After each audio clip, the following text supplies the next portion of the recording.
from Group 3, and I choose the topic Lesson 2 from my assigned topic on our group. This is my choice lesson. Lesson 2, The Legacy of Heroes of Bataan and Corregor. When World War II was just starting, back then, Philippines was a colony of United States of America. On July 1941, Japan took over southern French in China. This marked the end of period called peacetime.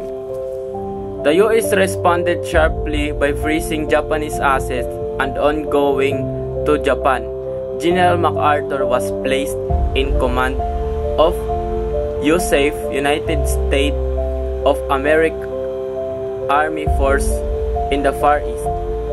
Reserve officers and men were called on duty and last-minute training commenced.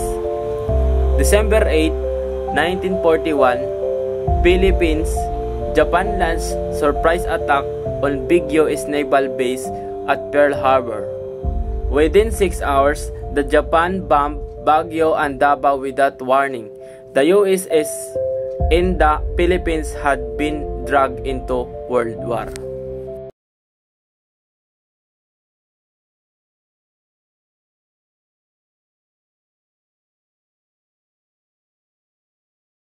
To the Philippines. It was the para ba yung fun at that time to be seen, to be counted, to be counted. On December 8, 1941, Philippine time, Japan launched a surprise attack on the big U.S. naval base at Pearl Harbor. Within 6 hours, Japanese bombs hit Baguio and Davao without warning. The U.S. and the Philippines have been dragged into the World War. Immediately after the mass, nag-issue ng steel helmet, nag-issue ng yung talagang sagiran talaga. The Cadet Corps cheered because to us, we thought no more academics, no more school. The cadet officers of the Cadet Corps were assigned to the 1st Regular Division, and most of us were assigned as commanding officers of frontline infantry companies. Thousands of volunteers from all walks of life, many without any military training, rushed to enlist to defend. Thousands of volunteers, many without any military training, rushed to enlist to defend the country. Those who are already in uniform built defensive position on selected beaches where the Japanese might land. There, MacArthur planned to stop the enemy. Among the most courageous was Captain Jesus Villamor, whose daring exploit earned him Distinguished Service Cross within Japanese in control of Regency. The defense of Philippines would fall in shoulder of ordinary foot soldiers. Many people have no idea what war was like. 2 days after the first wave of attack, the Japanese planes destroyed the U.S. Navy base at Cavite. Filipino and American pilots flying outmanned aircraft heroically tried to challenge the swift Japanese Air Force. December 2, 1941, the battle tested in armed with more efficient weapons. The Japanese landed in Apari, Vigan, and Legazpi to seize airfield before arriving Lingayen Gulf. Few of these landings were seriously challenged because MacArthur initially thought that they are purely diversionary. After the Japanese had established beaches and began pushing inland, General MacArthur was forced to implement was Plan Orange on all defensive plan he had previously discovered. This called for the withdrawal of all unsafe troops in Luzon to the Bataan Peninsula. There, together with heavily fortified island of Corregor, they could deny any enemy that used Manila and strategic harbor. Joseph troops were simply expected to hold out until reinforcement arrived. To prevent further civilian casualties and damage to property, Manila was declared an open city and cleared military personnel. President Manuel Quezon and his family together with selected members of his cabinet were evacuated to Corregidor. New Year's Day of 1942, all the Jose force in Luzon were entering Bataan, confident that it will only be matter of time before reinforcement will come. January 2, 1942, the Japanese occupied Manila. General Masaharu Hama, commander of Japanese 14th Army, had been given 50 days to conquer the Philippines. But as long as USA forces continued to hold Bataan Corregidor, he could not accomplish his mission.